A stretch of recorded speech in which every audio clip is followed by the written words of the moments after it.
What's up, Arc Junkies? Welcome to this week's episode. Today's guest is Kevin Johnson. I'm sure you all know who Kevin Johnson is. He's been on the show a couple times when we do the CrossPod episodes with Kevin, Max Saran, and myself. But if you don't know who Kevin is, he is the owner and operator of JMW Fabrication in Quakertown, Pennsylvania, and the host of the Welding Business Owners podcast. In this episode, we discuss some of the major improvements Kevin has made in his shop this year to include new technology, standard operating procedures, outsourcing more work, and firing clients. Yes, you heard that right. As a business owner, sometimes it's okay to fire a client. We'll get right into the episode after a quick word from our supporters.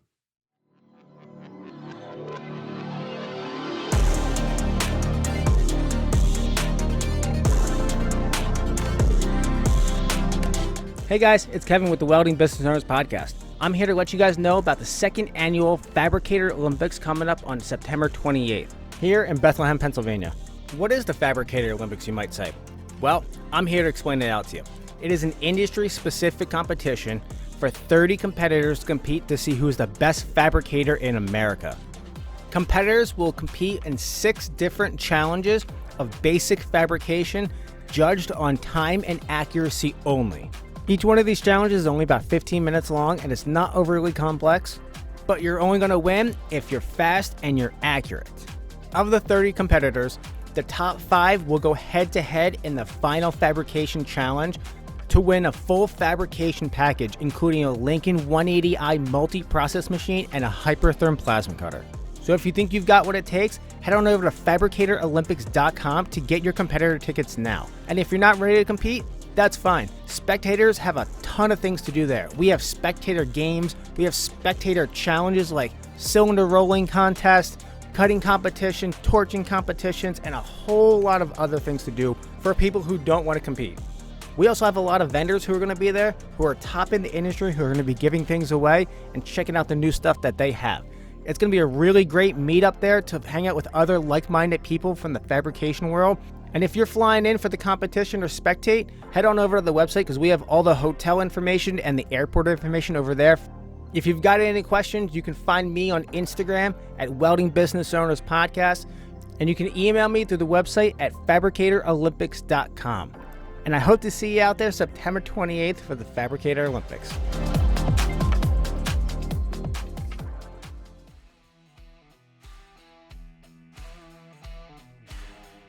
Today's episode of the Arc Junkies podcast is brought to you by Send Cut Send.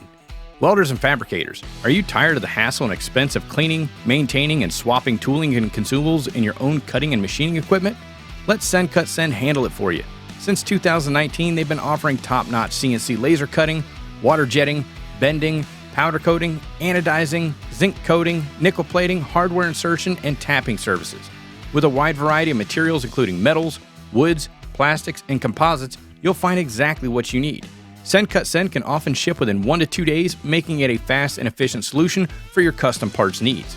This process is simple. Draw up what you need, upload it to their website, choose your own finishing options, and they'll ship it right to your door. And if you don't have CAD software, don't worry. Send Cut Send has templates and a design service team ready to assist you. Check out SendCutSend.com today to upload your drawings and place your order. And right now, listeners of the Arc Junkies podcast can save 15% off your first order when you go to SendCutSend.com/ArcJunkies. Follow at SendCutSend on Instagram for more updates. Send Cut Send. Quality custom parts made easy. We're also brought to you by Outlaw Leather. If you're in need of premium leather welding gear, you need Outlaw Leather in your life. This family-owned business out of Pasadena, Texas has been handcrafting custom leather welding hoods, arm pads, bolt bags, sleever bar holders, and work belts since 2017. Their products are renowned for their durability and come with lifetime cleaning. I've been using an Outlaw Leather hood for the past 7 years and it's still going strong. Their commitment to quality in the welding community is unparalleled. Right now, you can save 15% off on all in-stock handmade leather goods by using Arc Junkies in the discount box at checkout. Don't miss this opportunity to upgrade your gear. Visit outlawleather.com to place an order or email info@outlawleatherllc.com for custom requests. And be sure to give them a follow on Instagram at Outlaw Leather to stay updated on their latest products. Outlaw Leather. Craftsmanship you can rely on, made in the USA. All right, you know what time it is. Fire up your machine, drop your hood, and turn me up 5. Thank you for downloading show number 333 of the Arc Junkies podcast. You're listening to the Arc Junkies podcast, helping you make every weld better than your last with each episode. And now your host, Jason Becker.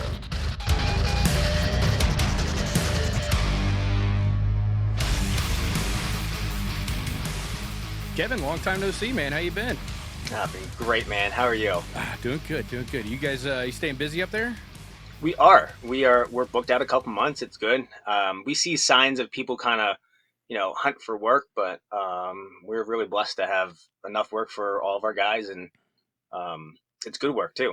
Yeah. So yeah, we're doing great. Good. Dylan's still with you? Dylan's with us. Still Yep. your right-hand man?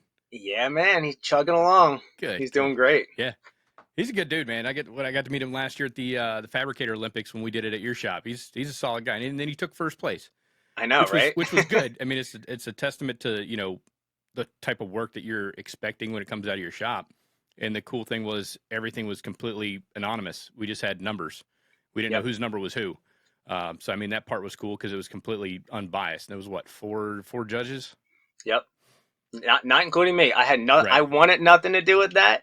I just so happens I had the best guy last year. No, you're good. You're doing great on the MC, man. You got to keep that up. Cool. Thanks, man. Yeah, he's doing great. He's rocking and rolling. We're working with him, do some business coaching a little bit, and yeah, he's killing it. He really is. Yeah, I was going to ask you about that because for a while, because I listened to your podcast, you weren't releasing episodes, and then I found out you kind of were taking a step back, kind of doing a reevaluation on your company after your conversation with Josh from the Tradesman Experience. Mm-hmm. Yeah, we the beginning of the year I laid off for a few months on the podcast, and that was because to dive into the business side of our business, we've grown, we've expanded, and then we kind of shrank, and we've grown to my management skill. My management skill is 5 to 6 people. That's like after that, if we grow anymore, the wheels just kind of fall off. Mm-hmm. And I was having trouble not delegating things, but I was always the easy button for everybody. So if there was a problem, they come to me, and that's not sustainable. I mean, it is if I just want to be the size that we were. But there was a lot of things that were happening where we didn't have process to do things. It was all tribal knowledge. And I want to work myself out of the business eventually. So something had to change. We grew and expanded, and then we shrank. And then we grew and expanded, and we shrank. And then we did it a third time, and we shrank. And we're like, you know what? Something's got to change. Like I've learned my max capacity. I've got a really good right-hand man, Dylan. I've got some good guys in the shop. How can I restructure this and do this the right way? Just because we are putting out work doesn't mean we were really making money. So my talking with Josh from the Tradesman Experience, I realized I'm like, I need to do something different. Part of the problem is me. So I took a few months, worked with him. We evaluated what we were doing in the business, what our problems were, what we had to do better. And, it's a lot of work to change your entire structure of your business and to do it in a way where you don't have people quit and to have everybody on board with you changing how you do things, saying no to customers, finding, niching down to what we actually want to do. And then having the guys buy into it and be like, yeah, this is what we're going to do. We need to up our quality, and quality is no longer a sacrifice that we're willing to make. Just for price, our customers have gotten better, and the customers who do just shop around on price are not for us. And we've made a lot of standard operating procedures, and it's funny going through this entire journey. I felt so corporate with everything that we did, because we're like, we're going to have a operating procedure manual, and you're going to have all the standard operating procedures in there, down to how do you strap down railings that you pick up from the powder coater? Well, you know what? That has to be written down. It really does. because you get guys who, they're great fabricators, but they've got a pretty heavy hand with things. How do you get your powder coated rails or whatever it is to the job site without being banged up? Well, you have to explain it out. And we've realized that the guys actually thrive when they're able to have good, clear expectations of what the job entails, and it helps them thrive. It gives JMW a better product, makes the customers happier, and all around, the whole business runs better. We switched over. Well, we didn't switch over. We started using a job software. Everything that we did before was, it was all pen and paper. So we had work orders, we had estimating sheets, we had invoices that we were just solely using QuickBooks. But to really grow, I needed to be able to convey the expectations of what the customer wanted to the guys in the shop, to Dylan, and then from Dylan on down to everybody else who did everything. So I was the bottleneck. Like I was doing sales. The customers would tell me what they wanted. It'd stay in my head. I would write down most of what I wanted on paper. Give it to Dylan, and he would come to me with all these questions. And that's cool, but how can I take my information, give it to him, but then it's like playing telephone down the line. And then the guys in the shop need to know the expectations. Well, did Dylan relay that to them? So we started using JobTread in order to consolidate everything into one platform. So what JobTread does is I can upload pictures and images and drawings and make notes and expectations all into one place, and everybody can see that. So when they click into it's timekeeping, it's a little bit of bookkeeping, but it was a little bit to kind of get it's going from paper to that. It took a little bit, especially with on the project management side, the estimating. You have to build an entire library of material in order to pull from, because before I was calling my metal supplier for just about every quote, or I was just ballparking my materials, and maybe it was good, maybe it wasn't, but I had a pretty good idea what inch and a quarter schedule 40 was going for, and what flat bar price was. So it wasn't efficient, and I needed to get a handle on things like that, and really the numbers. Like, were we being profitable? Were we actually making money? Like, I trust all my guys in the shop, but are they doing 40 billable hours? Are they doing 25 billable hours? Are they doing somewhere in the middle? I don't know. So what JobTread did was it was able to, you can clock in and out of jobs for anything. So and I broke down for in the jobs, it's, we have site visits, we have design time, we have cutting and processing, we have fab time, we have drive time to the powder coater, we have powder coating costs, things like that. And they can clock into each one of those individually, and I can see where their time is really going. And we have also shop projects. We have morning meetings you can clock into and things like that. And in order to scale as a business, you have to be able to see where people are spending their time, and you have to take everything you have to make it easy for everybody. That's really what it is. It was about making it easy for all of us. So I don't want to sound like I'm giving an ad for JobTread here, but it really has changed the game of our shop. And the coaching with Josh has been immensely helpful for me in order to grow the business the way that it needs to grow, for the long-term growth. So that was, the first, I don't know, 5-6 months of this year. And, I don't know if it sounds easy or not, but it was not. It was No, not. It was a lot of time. It doesn't sound easy by any means, because I would imagine your workers they're accustomed to doing things a very specific way. I mean, you have Yeah. an expectation of a specific quality you expect them to perform to or rise to. But at the end of the day, like you said, with tracking all that, having tangible data to say, okay, I bid this job for 60 man hours. We knocked it out in 50. Okay, we made a little bit more profit than I anticipated. Or I bid this job for 70 man hours. We're 90 man hours into it, and we still got, 75% of the work to do. Just Hmm. having those numbers to where you can see what's working, what's not working. Traceability and tracking is huge. There's a company down here, I think I talked about him before on the podcast, but the manager, very similar to your situation, he was kind of doing everything. He was that bottleneck. Hmm. Things weren't getting done because it had to go through him for approval or direction or next steps or any of that stuff.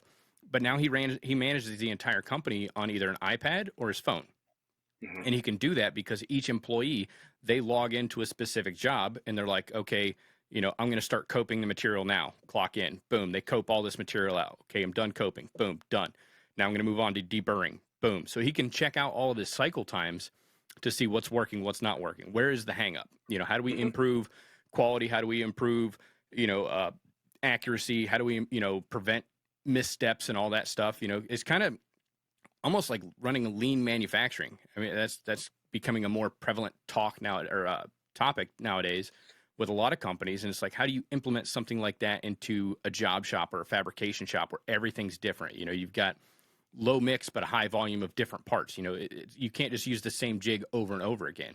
So you got to Yep. figure out, you've got to track all this stuff, and then you can. That's the cool thing, is having a software like that. You can walk up to your employees and say, hey, look, I noticed this is taking a little bit longer than we anticipated. What's going on? Oh man, the freaking bearing on the saw is slipping and it's taking twice as long to cut shit. Oh, cool. Now I know. Now we can get that fixed. But I mean, you Yep. can start troubleshooting and tracking things down, finding out where the additional bottlenecks are. Oh, 100%. And back to what you said about expectations. You don't rise to the level of your expectations. You fall to the level of your systems. And I've learned that hard. You know, I was asking my guys to vary their quality dramatically from job to job because we were trying to take on so many different varieties of jobs. Oh, that would annoy We, the shit out of me. well, it annoys the shit out of everybody Yeah. because, and if you're hopping from job to job and, maybe you're tied up over here, you're going to hop onto this job, which is structural steel. You know what? If you're like, a quarter inch Just tolerance beat it in place is and tack it. more than fine on that. Yeah. You know what I mean? Like if you're 3/16 over on an 18-foot piece, that's fine. It's going in a basement. It's no big deal. But then the next day, they're on a handrail for a $6 million house, and it has to be impeccable. Well, they're just all over the place. They don't know, So I have to, when we make a job, I actually have a checkbox of, we have three levels of quality.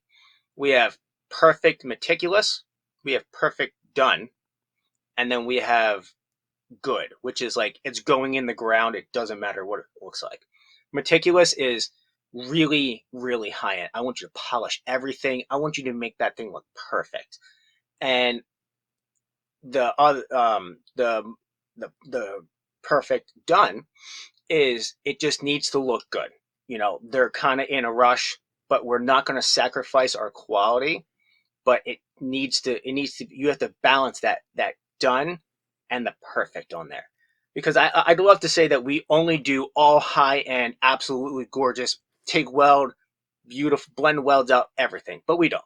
Hmm. That's just the reality of it. But being able to convey my expectations to the guys and say, hey, you know what? We are only going to do good work, and we're going to charge accordingly. And if they, because so our part of what our shift was, we got rid of customers and clients who worried more about price than quality. And it kind of hurt a little bit. But most of our customers come to us because of our quality. And I just realized that, you know what? We're going to only do good quality work. It's going to take longer. It's going to be more expensive. But that's all we're going to do. And if they're not okay with it, they can go somewhere else. That way, our name is synonymous with high-end stuff. Like I've had, it's actually funny. Earlier today, I had one of the customers who I politely fired because he told us how long he wanted us on the jobs to repair his stuff, rather than saying, come repair our stuff the right way. He's like, well, send a welder and a helper out for one day. I'll give you one of my helpers and we'll see how far we are. Well, that's not quite how his repairs needed to be done. He needed like days worth of work to do these right. And, because he was one of my first customers, I was, you know what? It's okay. We're just going to go out there. I'm going to do what he wants. And then like a week later, he's like, oh, it leaks. I'm like, well, it's a big aluminum bulk tank trailer. I'm like, well, you didn't even give us enough time. Like we welded over top of it and we cleaned it out and we did a good repair. You're leaking like 2 inches away from it. And he thinks it's our fault that we didn't do that. I'm like, look, you know what? If you want us to fix this, it's going to cost you this amount of money because it's going to be this many days on site. You can bring it to us, but you know what? If you don't want to do either of them, that's fine. But we're not going to sacrifice the quality of work that we do to suit your budget. I'm sorry. Yep. And he actually emailed me today with another project, which is funny because I haven't heard from him for like 4 months after I did that. He's hoping your standards have dropped. Nope. I'm going to give him a good, accurate price, and we're going to give him the best quality work that he's ever seen. We always have, actually. That's why he calls us, because we're 2 hours away from him. Mm. And he can't find anybody else local who would do that standard of work. But yeah, it's been a tough journey to get it going and revamping it. But, it has been a world of difference for me, as in my guys know what to do now. I give Dylan all authority in the shop. He asks me questions. I'm like, I don't know. What do you think? He's like, where do you want this? I don't know. It's your shop. You tell me. Because like, honestly, it's not my shop anymore. My name's on the building. Technically, somehow I own all the tools through my business, but like, dude, it's yours. Like, it is yours. You put stuff where you want. You order what you want within reason. He's been itching for a dynasty, and I'm like, no. I put my foot down on a $15,000 machine when we have 3 other ones that do really good work. Get him the Everlast 255 EXT, man. That thing rips. But yeah, trusting him and giving him the reins and saying, you know what, like I'm staying in my lane of, I'm still stuck doing the mobile work. I don't have a mobile fabrication guy who, I can trust. So we're actually currently hiring for that right now. Like you personally are handling the mobile stuff? I am. Oh, damn. Unfortunately, I'm still leading almost all the installs.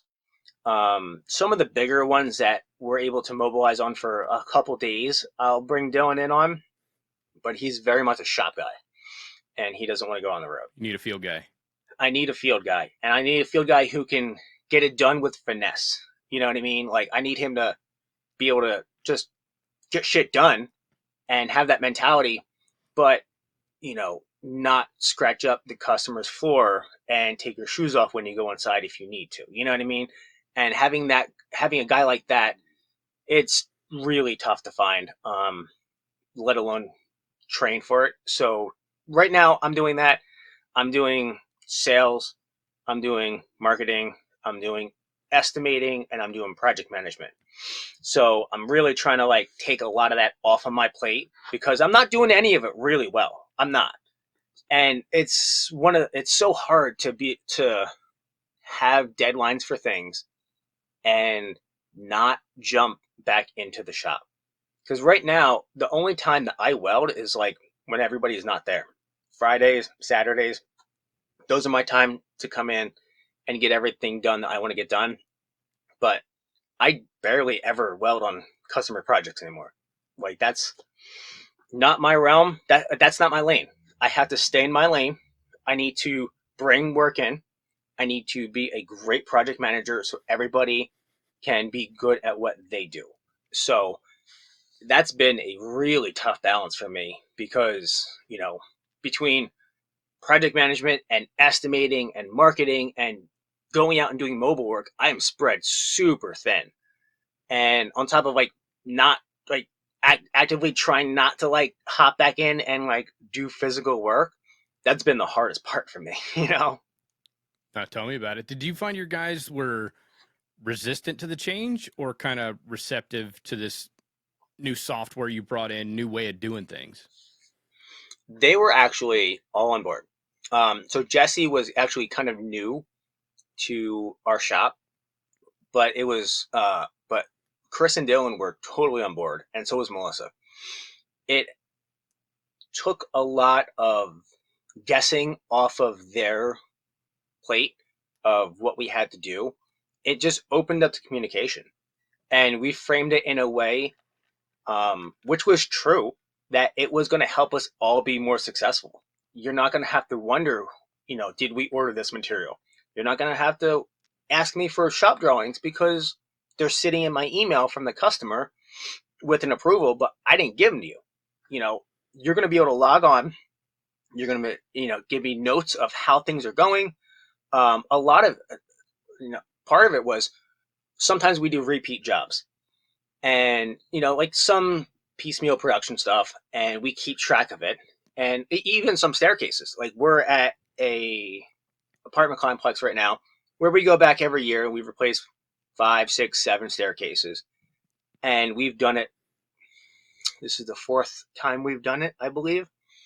But we never took good notes. We never broke it down as in how many hours it took for fabrication, how many hours it took for painting, how many hours it took to install one upper switchback stair, how many hours it took to install one lower straight staircase. Well, with the job software, we're able to track that right now, and we can go back and look at it in a year and say, all right, here's our baseline. They killed it on this day, but we averaged out to be about 25 hours to install that. That's our goal for next time. So it helps me plan. It helps them be able to have their goal and their benchmark for success. And the communication flow is so much better that I feel like it was a big relief for everybody when we implemented it.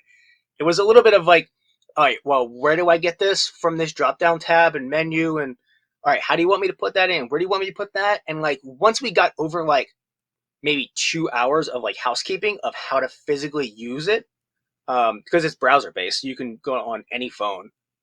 It works great. It works really great. And the guys upload pictures. I can see how things turned out on the job. I don't even have to pick up the phone anymore to say, hey, how'd it go today? Because I see it there. And it's made my life so much easier. And even looking down the future, when I work myself out of a project management position and hand that off to somebody else, you know what? It's going to be so much easier to install that guy when everybody else is already on the system and knows how it goes. He's actually going to be the sandpaper coming in who doesn't know how to do it. You know what I mean? Mm-hmm. Rather than trying to bring, I don't know. It's going to be I think of how is it going to work when I'm not around, and it's going to work so much better for the next guy who steps into my shoes to be able to just take over my role because everybody else is already on board. Well, it also should make onboarding new employees relatively easy because now you have an SOP or standard operating procedure. This is how JMW does it. If we're going to go pick up something at the powder coaters, here's how it gets strapped. Here's the padding we use, the dunnage, this, that, and the other thing. This is the standard operating procedure. It's easier to train somebody that way when the company has everything laid out, whether it's a quality manual or an SOP. This is how we do it. Then you don't have things getting lost in translation because you got the most recent guy that was training the newest guy. So he's going to forget a lot of shit. But if he's got something to go back and reference against to and say, oh, yeah, Okay, step number 3, yeah, we're going to do it like this. Boom, boom, boom. Everything is standardized. That's why the military works so great. Everything I did in the military, standard operating procedure. So I could even jump into somebody else's job. Like I could, I could have went down to Motor T and swapped out an alternator on a 7-ton, like no problem, because there's a book that tells me step by step. Obviously, welding's a little bit different because that's more technique and finesse, and there's a lot to it. But if you can just grab parts and pick things up, like you could fabricate something relatively quick. If you know exactly how things are laid out and what the order of operations are. Oh my gosh. And it's not only that, it's easy for them, but it helps them succeed. If you're a guy coming into a shop full of guys who have already been there for a while, you're kind of like intimidated and you're the new guy. Well, I want you to be able to, the guys are going to take you under the wing and help you out with that too. But it's really just putting it down on paper makes it so there's no tribal knowledge. Tribal knowledge is what keeps your company small. It really is. Mm-hmm. Tribal knowledge keeps you as the owner or the foreman or whatever. You are the yes person. You are the easy button for everybody else. You know what I mean? When you bring your problem to me, I'm going to give you an answer. And guess what? That was easy for you. I don't want to be the easy button for you. I want to empower you to think on your own. And if you don't know, there is a procedure for it. It makes, like next to no rework, because you don't have to worry about how you're supposed to do something. Now, granted, you need to be proficient at what you do, and you're going to have somebody looking over your shoulder to make sure it happens. And this is the worst we'll ever be, because we're building this right now. So in 5 years, in 10 years, when we're onboarding guys, the time from their starting to where they're rocking and rolling in the shop is going to grow smaller and smaller and smaller, because our procedures are going to get better and better and better. And yes, it is kind of corporate that you have procedures and you're going through things, but really, like, there's a reason why. And when we're doing reviews of people, if you don't have a standard to hold them to, like their job descriptions, we made everybody a job description. Like, I had one guy that we hired, and I took it for value that he was as good as he said he was. And it turned out to not be true. And I skipped giving him a job description. And that was the biggest mistake, because I didn't have something in my hands to say, hey, this is what I'm going to hold you accountable to. This is what I'm going to measure your performance against. And because I told him everything, I told him, this is how we do it. This is what we're going to do. This is what I expect from you. Well, telling doesn't mean anything. Because you go, oh, I didn't remember that. Well, you didn't tell me that. No, I did tell you that. I can point to where we were standing when I told you that. But if you don't have it written down, how are you going to bring them in after 3 months, 4 months, 6 months, and say, hey, how you doing? What is their raise based upon? Well, how you're feeling against them? Like, that's so subjective. Like, are you hitting your times? I don't know. Let's see. Are you hitting your times? If they mess something up, or they, not to use it as, a tool against them, but that's kind of what it was born out of for me, because just because of the experience that Because of employees. Yeah, but you say, like, your job is to maintain a truck on the road and stock it for everything that you need. It's written down on paper, so that when they don't do it, be like, hey man, do we have to re-talk about, like, what your responsibilities are here, because this is your responsibility and you're not doing it. Or if they're doing great and they come up in 6 months for a raise, we do reviews every 6 months, and we typically almost always give raises. And all right, this is what we're grading you against is, are you performing road work and meeting customers' expectations and keeping the truck stocked and blah, blah, blah, blah, blah, whatever we have written there? Yes. awesome. You're doing good on that. You're killing it on that. You're doing okay on that. You know what I mean? It gives them something to strive for. And for the right people, they really thrive with that. And some people, they don't really thrive with that. But I think that's really how you have to run it like that. You know what I mean? You have to give them a scorecard of how they're doing and give them written expectations of so that everybody knows what their expectations are and where they stand. You have to. I mean, you've got to have some form of accountability. You can't say, hey, you're not doing this. Well, I didn't know that I was supposed to do that. Oh, yeah, you did because I told you. Well, I don't remember. Same thing you said. I don't remember it. Well, you've got to have everything written out for them. Everything's spelled out. Here's what I'm going to check, in 6 months. But that also gives them room for improvement. So if they're not hitting that mark, they can look at it, review it, and say, oh shit, I'm supposed to, maintain the work truck, keep it stocked up. Well, shit, it's 3,000 miles overdue for an oil change, and I've got a broken cutoff wheel in there. Okay, well, I need to get my act together. Or that's something you can point out to them. Or if you look over there and, the maintenance is done on time, everything's fully stocked, everything's fresh, everything's ready to go out, at a moment's notice, you say, man, Timmy, you're doing awesome here, and you're hitting all the marks. I can give you a better raise, or, the max raise that you're going to give for, semi-annual reviews or whatever the case may be. But you've got something to hold them to, and they have something to strive for.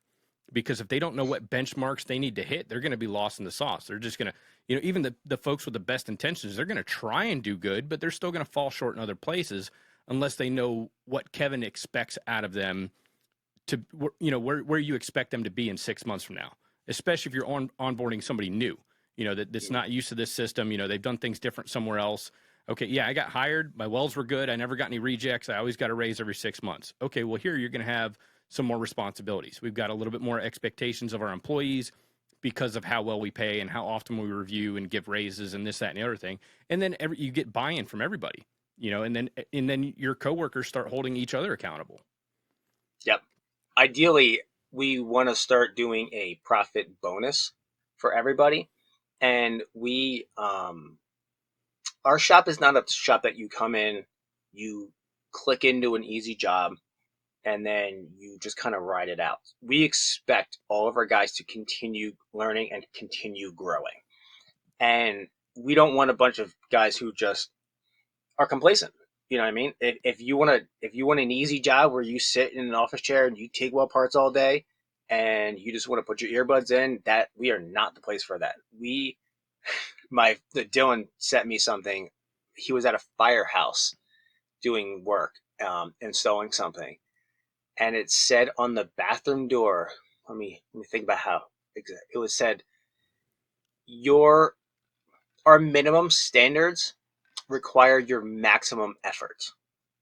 And that rang so true to our shop, because in order to hold high standards, you can't slack. You need to put in a lot of effort. And once you hit your benchmark, guess what? We're going to move that benchmark a little bit further to make you a little bit better. And we want guys in our shop who want to constantly get better. And having written job descriptions is how everybody knows a scorecard, and we move the ball forward to getting you there. Which, it always means more money, because who doesn't want to make more money, Yeah, I've never met anybody said, man, I really wish I made less money.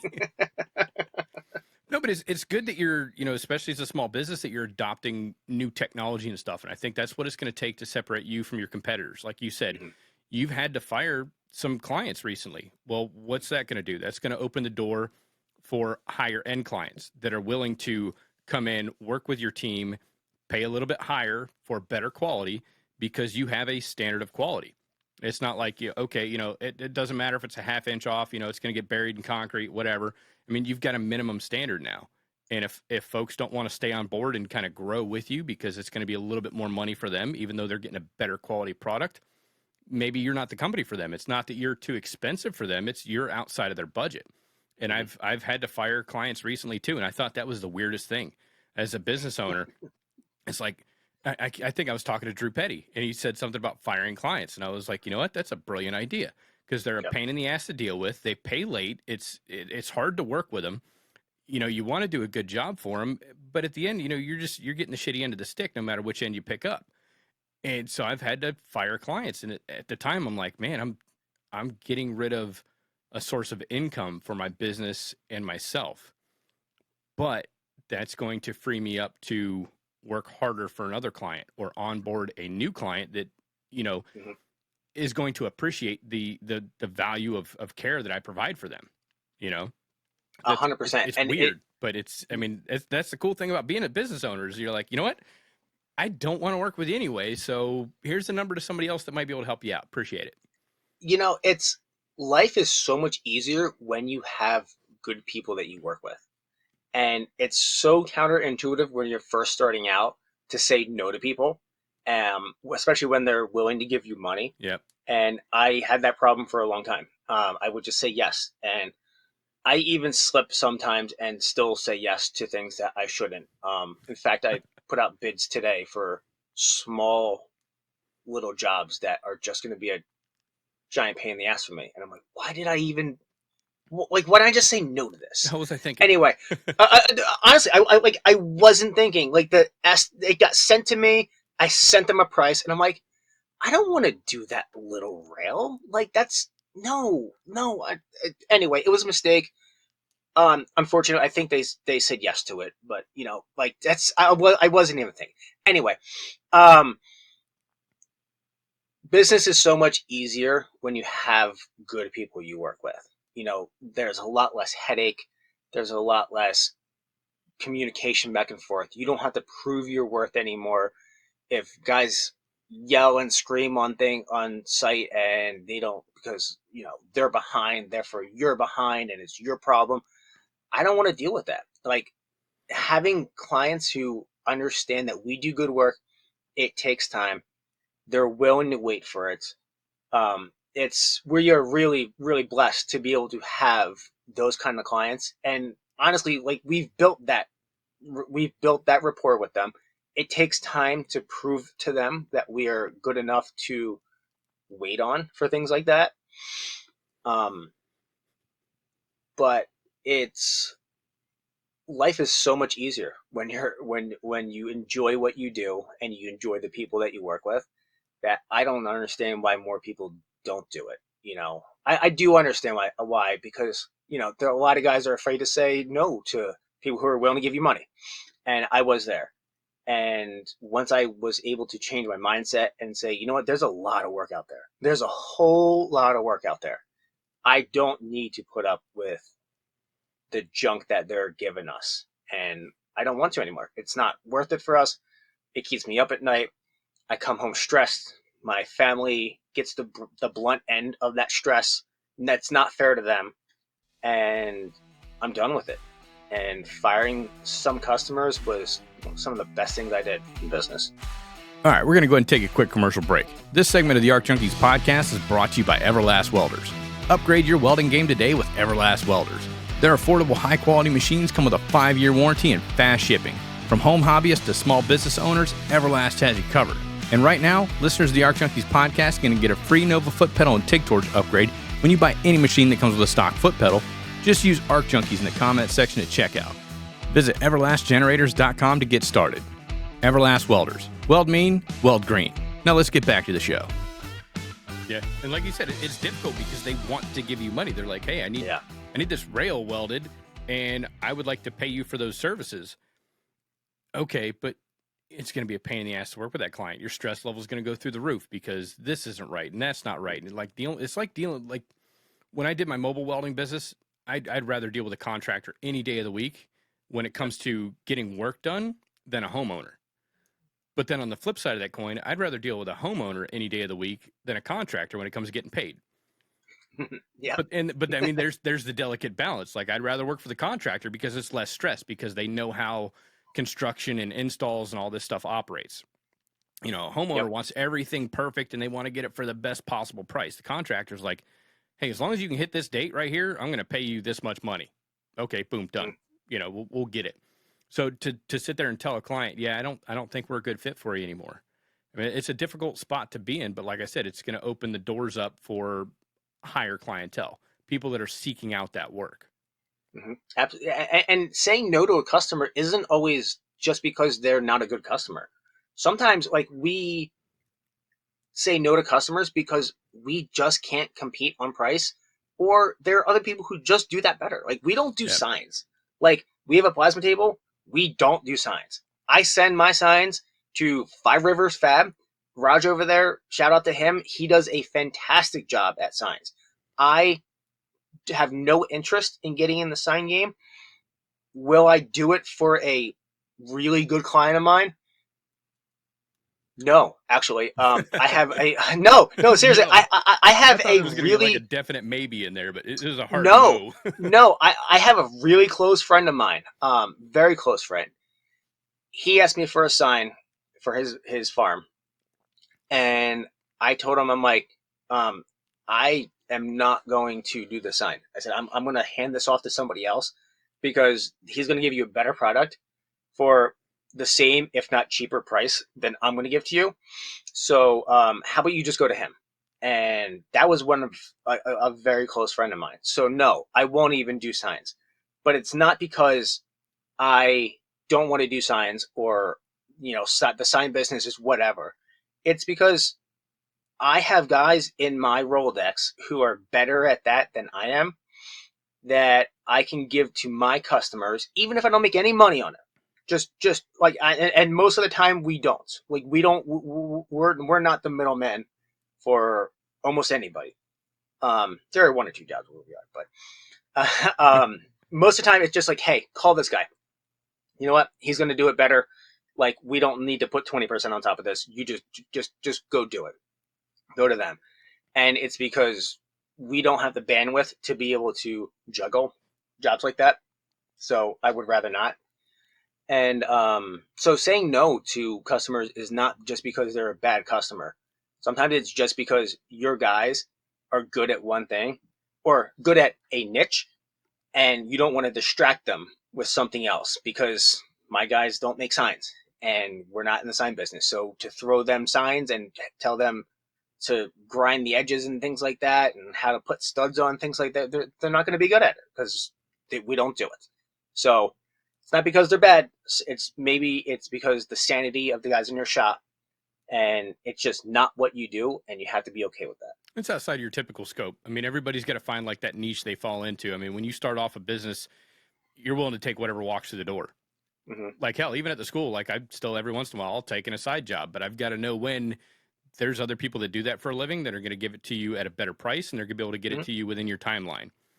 It's like, I know my limitations. Yes, I can do this. If it's something I can knock out pretty quick and simple, take care of somebody locally, yeah, I'll take care of that. But usually they come in, they're like, hey, can you go out here and replace this staircase? No, but I know a guy. It's not outside of my capabilities, but it's outside of the current scope that my business is set up for right now. And that's going to take more time and resources away from what I'm good at to go do something that I'm able to do just because I know the check's going to clear. Mm-hmm. I mean, you got to know your limitations when everything that you're doing.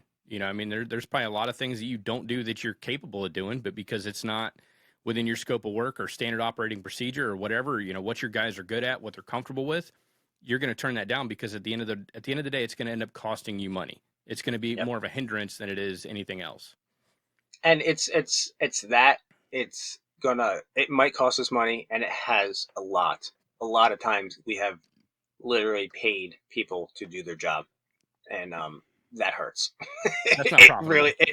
It really, really hurts to look back and be like, I paid you to make your rail. Like, it's just, or not even, well, sometimes it has been rails.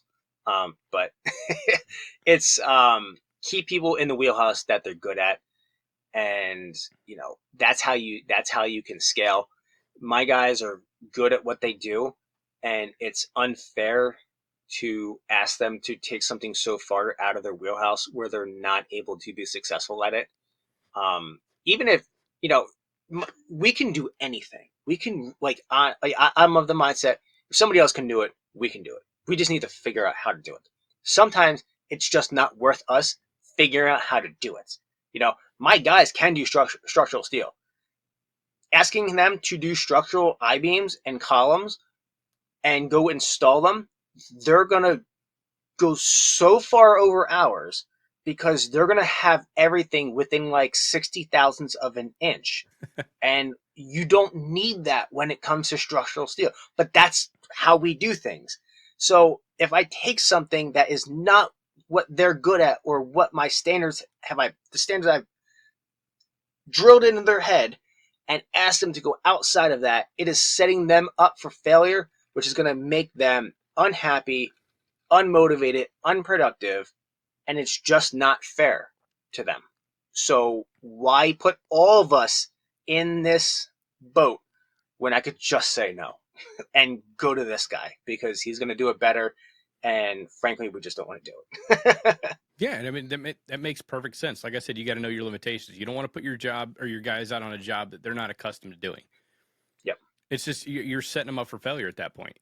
And now they're going to disappoint dad, and that's that's not that's not good. Yeah, exactly. Yeah. So now are you I would assume you're looking for a field guy, because I remember I think last time we chatted we did the cross pod with you and Max and I. You were hiring for other shop people. It sounds like you've got the shop kind of sorted out.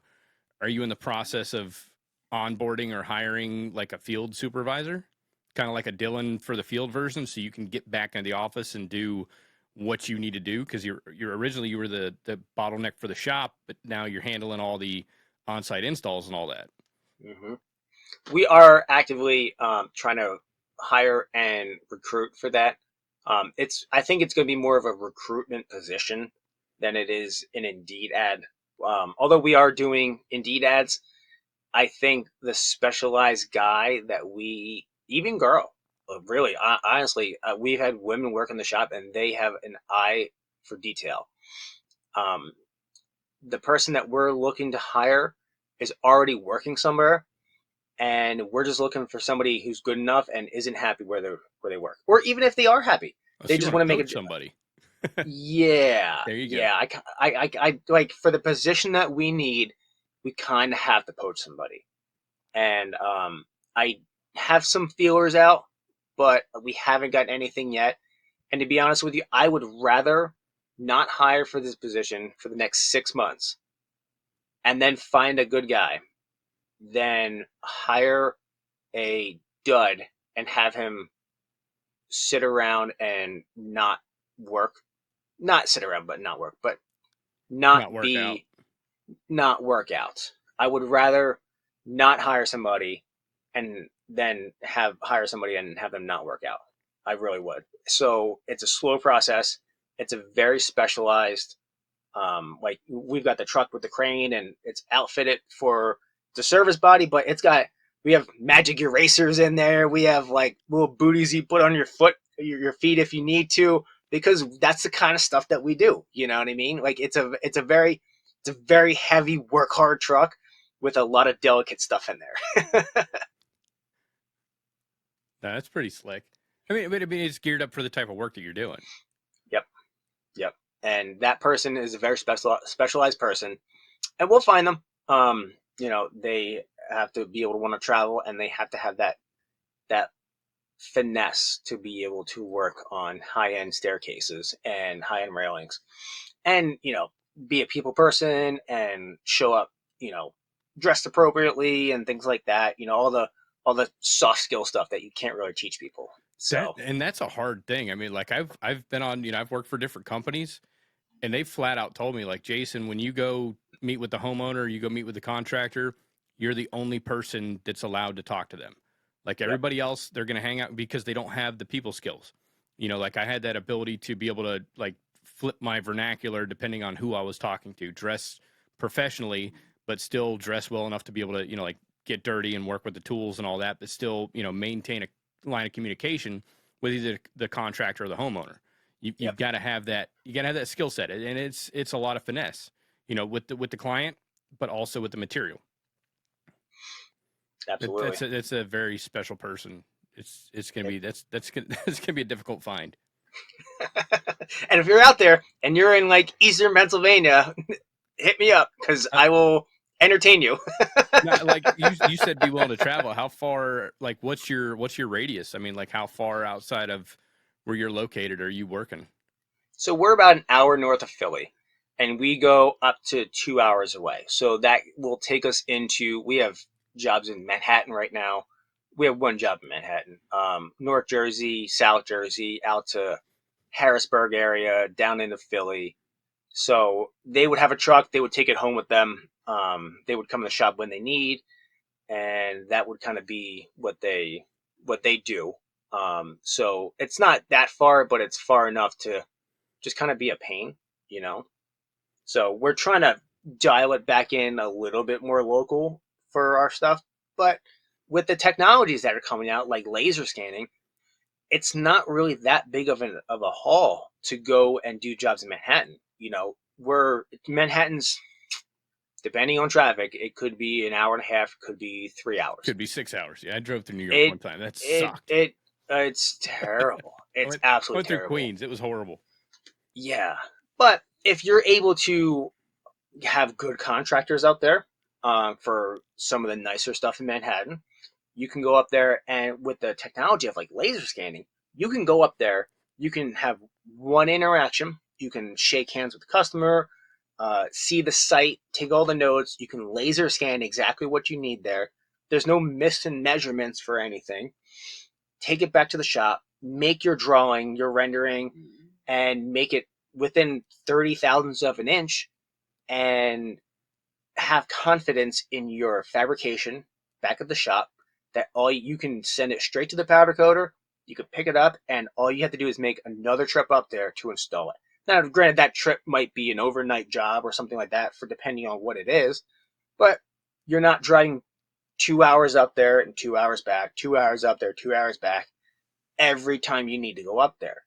So with the technology that is out there, I mean, one of the things we're going to be looking into is in investing in a laser scanner, so that we are able to take advantage of that. So that I don't, because you know how many times I've been on a job site and measured thing and forgotten like one measurement, and you had to Gotta go like, back out there. well, yeah, I mean, we have good guys, so like good contractors. So I'll send them a picture and be like, "Yo, I forgot to measure from here to here. Can you just get me that measurement quick?" And then like 2 days later, you'll get the measurement and you can finish up your shop Then you drawings. gotta But like, trust them. yeah, like, can they? Like, how accurate is it? Like, what were they measuring to? Were you Like, using a it's. Stanley or a Lufkin? Dude, was it a Harbor Freight one or not? So, but I mean, no, but seriously, like, how accurate? Like, was that was that measurement super critical? Was it just something good to know? Because you could build a $30,000 staircase, and if you're a quarter inch off, that actually makes a difference on the fit and finish of how you put Yeah. it in. Like, way big difference. That's a all right. Hold the ships. We have to figure this out because this is screwed up. A quarter inch makes that big of a difference. And It's huge, yeah, if you, especially when you're dealing with stairs. oh my That gosh, throws stair code. everything off. Anything, yeah, Yeah, anything on an angle you add a quarter inch somewhere, you're screwed. yeah. It's not sitting flat. You know, you added an extra board up here.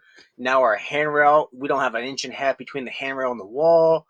And you, because you measure from the drywall and then you put on an extra board, or you know, you didn't measure for the board, you only Now the measured the reveal's drywall. crooked. Yeah. Yeah, it's a huge thing. So that's some of the technology that we're looking to adopt into our shop. We still have our eye on a laser 2 processor, because that's going to make a lot of our work um, not foolproof, but a lot more accurate for things. We just don't have the room for that right now. So we're going to just maximize what we got, outsource that when we need it, and just kind of go from there. I was going to ask you about that because I know I'd spoke with Charles McCarthy shortly after he bought his laser scanner. And I think Mm-hmm. you had chatted with him at some point, possibly at FabTech the year before, or had a Yep. conversation with him. But incorporating that laser, he said that's one of the best things he's ever done for his company. The only Mm-hmm. regret is he wished he would have done it sooner. But I mean, those things got a hell of a price tag on them. Same thing with software and all that stuff that makes life a lot easier. Like I just switched probably 6 months ago, I think probably right around March, switched from writing my WPSs on Microsoft Excel and I actually bought a software package called C-Spec. Now I can build all my welding procedures, procedure qualification records, PQRDs, WPQRs, like all this stuff. It's so intuitive. But it was a major expense for my business at the time. But the only regret is I wish I would have got that sooner. Mm-hmm. It was a hell of an expense. And it was hard coming off the wallet for it. But you know what? It's made my life as a business owner so much easier. And I didn't need easy. I needed something that was more time efficient. You know, so now if I skip past an essential variable or something, I get a big red box and it refers me to a part in the code book that I need to go look at. You know, so it's helping me be a lot more accurate, be a lot more streamlined. Like I can do WPSs in like 10, 15 minutes before, you know, it might have been taking me hour, 2 hours, because I want to make sure everything's right because my name is attached to this and people are going to be welding to it. So, I mean, adopting technology, adopting software, like all that stuff, it sucks at the time as a business owner because you see the value, but it's hard to unask that wallet for, you know, to purchase that to make life going forward a little bit better. Yeah, absolutely. We haven't made the jump yet on anything. Honestly, I'm just with the Fabricator Olympics and everything, I'm just kind of overwhelmed. So maybe like come actually really at FabTech, I'm going to start gearing up to really do something about that. But there's a couple different schools of thought on it. You know, I see all these guys.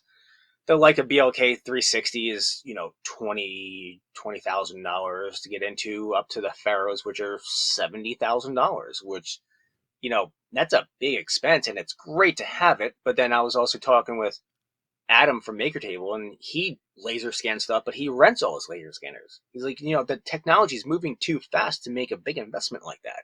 Yeah. I'm like, dang, that's an insight I didn't really think about. You know, is my laser scanner going to be relevant in 4 years after, you know, I pay $30,000 or $50,000 for it? You know, is it going to be old hat? Can I hawk it on eBay for 10 grand when I paid 70 for it? You know, or can I pick one up for 10 grand when I have been renting the $70,000 one and it's good enough for me? You know, so there's a whole lot going into it, but you know, outsourcing is one of those things that I realized this year. This year, I realized that we need to outsource more. We try to do so much in-house because it, you know, back to what I was saying before, I have always had the mentality of if somebody else can do it, I can do it. So that means we have to do it. Because you can doesn't mean you should. Oh my goodness. How much money I have lost in sandblasting and painting. It makes me kind of sick to think about it, to be honest with you. We tried. Oh my, I don't even know if I want to dive down this rabbit hole, but yeah, we tried so much stuff to do so much stuff in-house because I couldn't get it through my thick head that everybody is not like me and can just figure it out. And then after doing it a couple times, be good at it. That realization came, that probably came last year. And I've had a couple stumbling blocks trying to almost go back into things that I shouldn't go into, like painting and sandblasting. But it's... People that do that shit for a living. There are, and it's been nothing but frustration on everybody's end, and nobody ever hits ours, and we're all frustrated with it. And finally, I just said, we're just going to powder coat everything. We're just going to send it out. We actually, you know, instead of investing in a better spray booth and better, you know, like we have everything, but it's not very good. You know what I mean? Like we have our paint booth last time I was up there. It's basically a big inflatable bounce house. Yeah. You know, it's 26 feet long. It's sweet, but like, you know, when it rains, you got to prop stuff up, and we made carts for it and stuff, but you know, it's not good. Our sprayer is pretty decent, but you know, you could really use an electrostatic sprayer. Our sandblasting setup is kind of old and janky, and it kind of works most of the time, but sometimes it doesn't, and throws you off schedule on things. and we just were all frustrated. So we bought an enclosed trailer, and now instead of doing anything in house, when it's done, we put it in the enclosed 20-foot enclosed trailer. It is only our material transporting trailer. It's 20 feet by 8 feet wide or whatever, fully enclosed, not real heavy duty. But we painted the walls white, and we put a bunch of E-track in there, and we have all this. We have shelves up top that have all of our. We use pipe insulation to wrap around the tubes and stuff like that, so that we can stack them up. Because we used to transport everything flat. Now we made it so that we can strap it to the walls and transport it standing up, so that there's less pressure on everything. Because when you get 500-600 pounds worth of railing stacked on top of the railing on the bottom is definitely going to get scratched, no matter how much foam and whatever you put. Like, if you put a layer of foam and then you put a layer of cardboard, then you put another layer of foam, maybe it won't get scratched or chipped. But So you now strap it all down, and now yeah, friction. exactly. And maybe they left, maybe they packed it and there's media grit in their foam, because I've had that too. And then it's a whole. Outsource it and get good at what you can do. Dylan does shop drawings. He's actually halfway decent at it. And I think he kind of enjoys that too. But in order to grow, I need to have him in the shop looking out over the guys and doing what he does best, and then outsourcing the detailing, especially if we're going to get a laser scanner. So if we laser scan it, and nobody even sees it, like nobody in the shop even sees what's going on, I send that scan to the detailer. We can tell them what the customer expects. They can spec it out. I can upload the job tread. Boom, it's ready to go. We're not quite there yet. We're working there. But learning how to not do everything in-house has been a huge hard learning experience for me. And we're better off for it. And we're working towards it, even despite my stupidity of wanting to do everything in-house. You gotta know when to say no, man. Yes. And I'm getting better at saying no. And it's better for everybody else. It's funny because we're actually down in revenue overall, but we are up in profitability because we have said no. We've got better accountability, and we are all on the same page moving forward. So I count that as a win. I really do. Yeah. Have you looked into? You ever heard of Send Cut Send? Oh yeah. Yep. Have you used them before? We've looked into them. We have not used them because they didn't have exactly the right material that we needed and we didn't need a whole lot of it. So we've looked into it. The shipping wasn't that bad, but we have local places that are pretty comparable, and we can just go pick it up because we're there anyway for other things. But yeah, I've looked into them, and their stuff, it looks awesome, and everybody's raving about them. So because they'll cut it, bend it, anodize it, powder coat it, whatever. Like they just they do anodizing and powder coating. Yeah, that's what. Because as soon as you started talking about powder coating, I was like, dude, if I was doing like clips for railing and all that shit like that, I just draw it up. You upload a file, send it to them, say, hey, I want this powder coated. Da da da da. Boom, they box it up within they ship it back in like 2 to 3 days of getting your order. I didn't know they did. And there's not too. There's not a minimum quantity either. I think it's a minimum purchase of $32, which I think includes because it's free shipping. But so like the least you'll ever pay is $32. And that's just for them to upload it, cut it. But I mean, they've got like over 150 different types of materials in there. Because I was looking at getting some AR 500 done, and it was like, oh yeah, we got that in stock. So now I got to draw some shit up and send it to them. Yeah, I got some hole punchers I need to sight in, and I don't want to use A36. Yeah, definitely need. Like we tried doing those targets, and man, you can't buy. Like I can barely buy the material for what you can buy an AR 500 target on eBay or Amazon for. Yeah, but is it real AR 500 too? Well, that's a good point. Yeah. Yeah, you'll figure it out pretty quick. Honcho in China, you shoot it one time and it just disintegrates. It shouldn't crack when you hit it.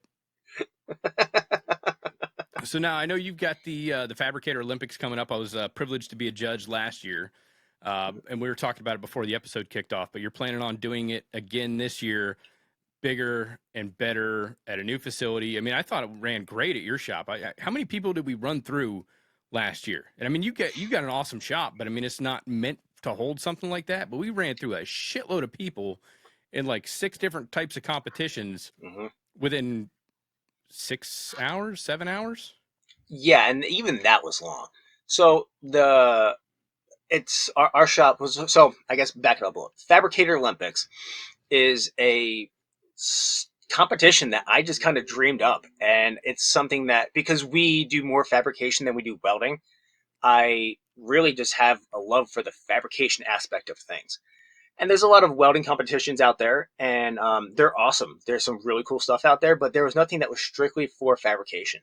So I decided to just throw something together, and it turned out awesome. That was a badass competition. That was probably one of the funnest competitions because I get invited to be a judge at competitions all the time.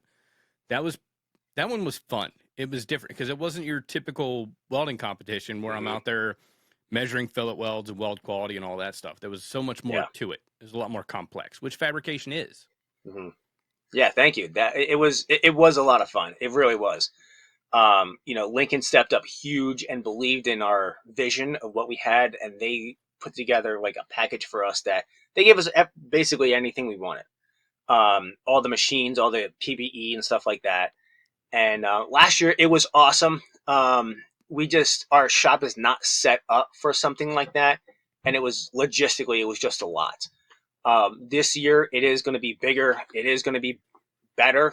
We still are limiting it to 30 competitors, just because of I think it's going to run better that way. We do. We have, I think, I didn't check today, but the furthest we've got somebody coming in from is North Dakota currently. Oh, wow.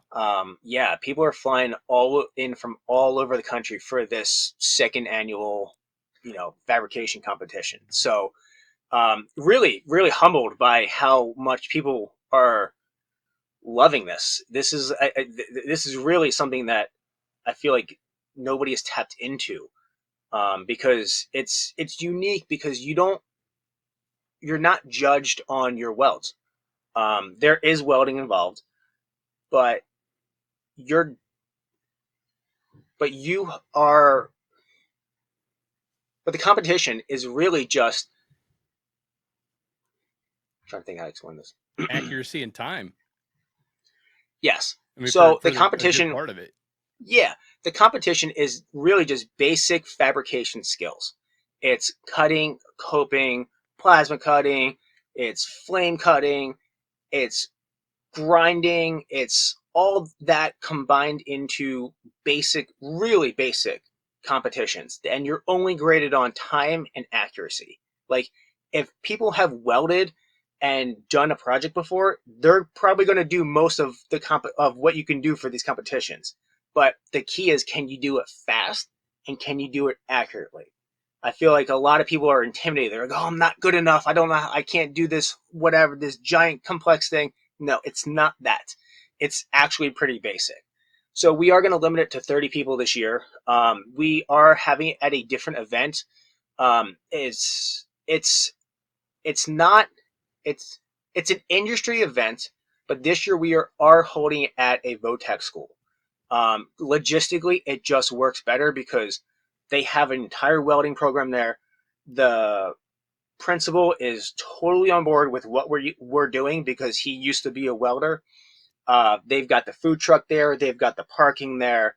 They're giving us carte blanche for anything that we want. We've got a lot of great vendors coming. Um, we decided that if we're going to take on sponsors, we're only going to work with the best guys out there. We're only going to work with the best companies. So Lincoln's involved, Hypertherm's involved. We're really keeping our sponsors top tier, and because we can be selective with it. And I think it really is a testament to the fabrication industry to only work with the best sponsors out there. So we are still currently seeking sponsors. The event is on September 28th here in Bethlehem, Pennsylvania, and it's going to be awesome. We're swapping up the competitions from what we did last year. We've got a lot of people who are super interested in this, and it's all around going to be one step up from what it is last year. Do you have a lot of repeat competitors? Like, do you know if anybody from last year's signing up for this year? Yeah, I think we've got 8. So tickets just went on sale. What's today? 12th. Today's the 12th. Today, yeah, it's less than a week, and we've got 10 spots already sold. And we have 8 returning competitors right now. Oh, nice. Yeah, so it's going to be some of the guys who were local and from, I think Scott's from Maine. There's a guy coming in from Long Island, a guy from Virginia still. So I did open up pre-sale to them early because they were previous competitors. So that's where they snagged up their tickets. That's a good way to do it. Yeah.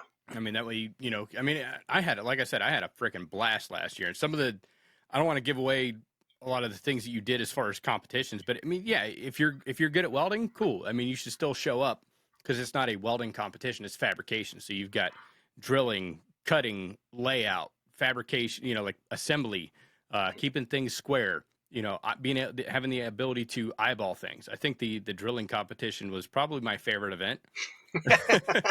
You should bring that. I'm not going to give away too many details, but you should bring that one back for sure, because that one was a fun one to judge. Well, so we are going to switch it up this year with the drilling competition, so I can talk about what we did last year. So back it up a little bit. We don't tell anybody what the competitions are. Even the guys in my shop don't even know what they are. Nobody knows till the morning of, except me and my wife Melissa. So they had no idea. And the drilling competition was, we gave them a 1-inch thick piece of flat bar.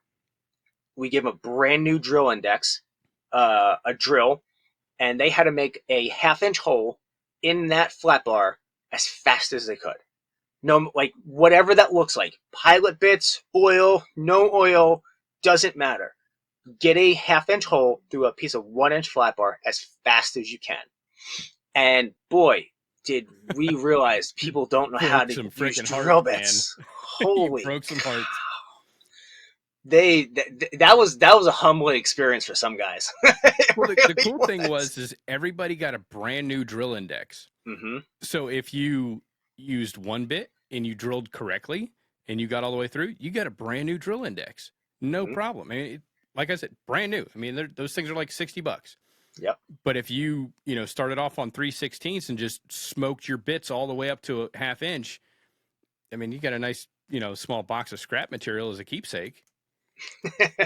And which I seen somebody do that. They're like, oh man, these drill bits are all fucked up. And they're like, well, like the 5 guys in front of you, they were able to drill through it. I think it's the pilot, not the plane. It was. That's yeah. a skill set in itself. And a lot of people don't think about that. They're like, oh yeah, I can cut, fit, fabricate. Okay, cool. Drill this hole. Use this cutoff wheel. Lay this out. You really start to, and I think that's what's cool about your competition that you do, is it segments everything out. So if you suck at running a drill, you might be, jam up at, running a cutoff wheel or, some of the other competitions that you did, or, making sure things are square, level, cut to the right size, all that stuff. Like, I don't want to give a bunch of stuff away, but if you like completely just eat ass on one event, you still have a good chance of winning. Yeah, exactly. Because what we do is you're scored on a point system. And even if you bomb one, you're not completely out of the running, because the more accurate and the faster you are, the more points you get on the scale that we've come up with.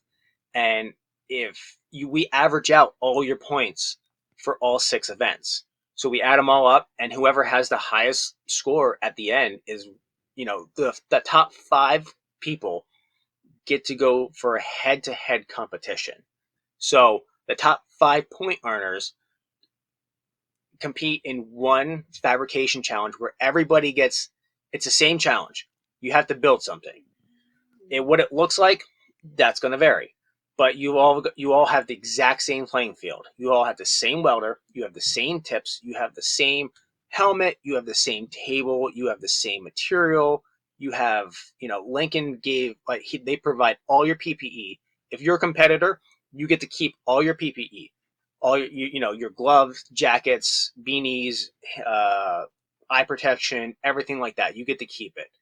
The top 5 competitors last year, they all got to keep their welding helmets.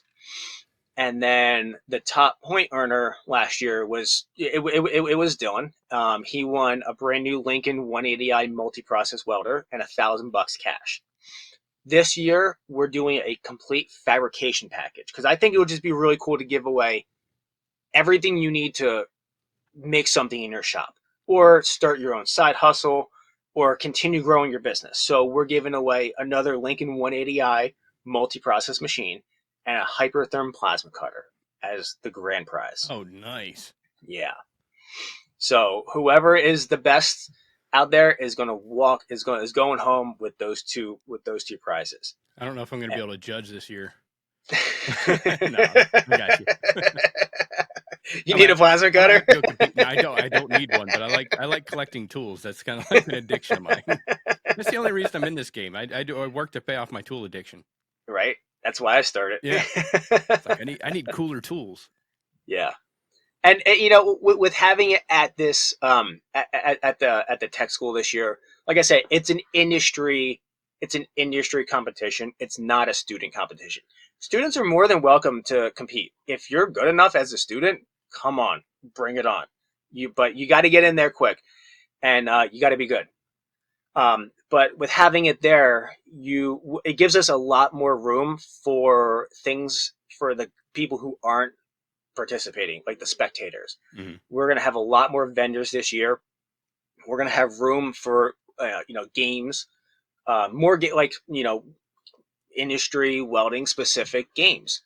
Last year we did the 3-man TIG competition where one person runs the torch, one person runs the wire, and one person runs the foot pedal. This year I think we're going to have a cylinder rolling competition. Make sure they're empty first, for the love of God. Oh, of course. I had a welding instructor that wanted to do that game, and I was like, just empty the bottles first, and then have at it. So if you come and you don't compete, there's still going to be a ton of stuff to do. We've got the food truck there the whole time. We're going to have a bunch of games that you can play. It's going to be really just a great networking and socialization thing. We go to FabTech every year, and it's the meetups afterwards. They're never long enough, and there's never enough because there's so many people there that you can just talk to, and you can talk about business, and you can geek out. It's like the one place where the welders and fabricators of the world can geek out together, and which is kind of where the podcast came from, which it's spawned from just wanting to talk to people more. But I think this is going to be an event where you can meet the people who you follow on Instagram. And even if you don't follow them, there are other like-minded people from the industry who are going to be there. And, part of my wanting people who aren't competitors is really, I just want people to come socialize. I want it to be a cool meetup spot. We're going to have an after party where we're going to rent out part of a sports bar afterwards so that we can all go hang out after we're done the competition. Everybody who's flying in, we have a block of rooms at a hotel that we blocked out for everybody who's flying in. So you can go on the website and check it out and find out where that's at. And I just want it to be a great, awesome time for people who are local and flying in to be able to just get together with other like-minded people and be like, man, that was totally worth it. No, that's great. Is Bill going to be up there again? It was Bill, right? Oh, yeah. Bill Sato. Yeah. Yep. He's a cool dude. I like hanging out with him and chatting with him. The dude don't take no shit. Not at all, man.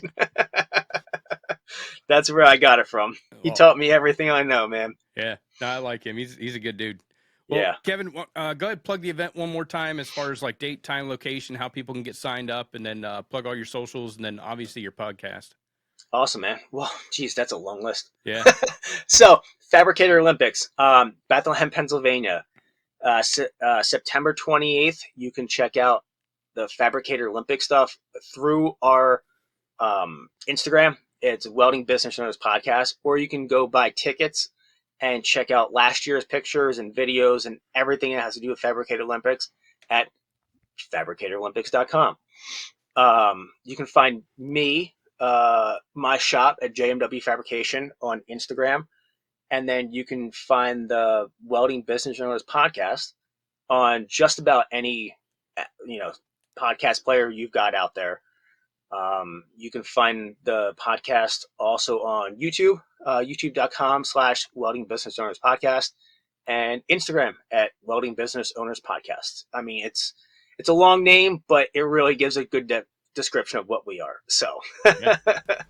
Well, dude, it's been a blast chatting with you. I can't wait to meet up with you up there in PA, up in Bethlehem, and have you come back down here for FabTech in Orlando this year. Come check out my neck of the woods. It's going to be awesome. I can't wait. Badass this year. I'm so pumped. All right, ladies and gents, I hope you all enjoyed the show. If you're finding these episodes beneficial to your welding journey, please leave me a review on Spotify or Apple Podcasts, and consider sharing the episodes with a friend. You can also stream episodes directly from my website, arcjunkies.com, and feel free to hit me up with any questions, comments, or concerns by sending an email to show@arcjunkies.com. I hope you all have a great rest of your week. Stay safe out there, and until next time, make every weld better than your last.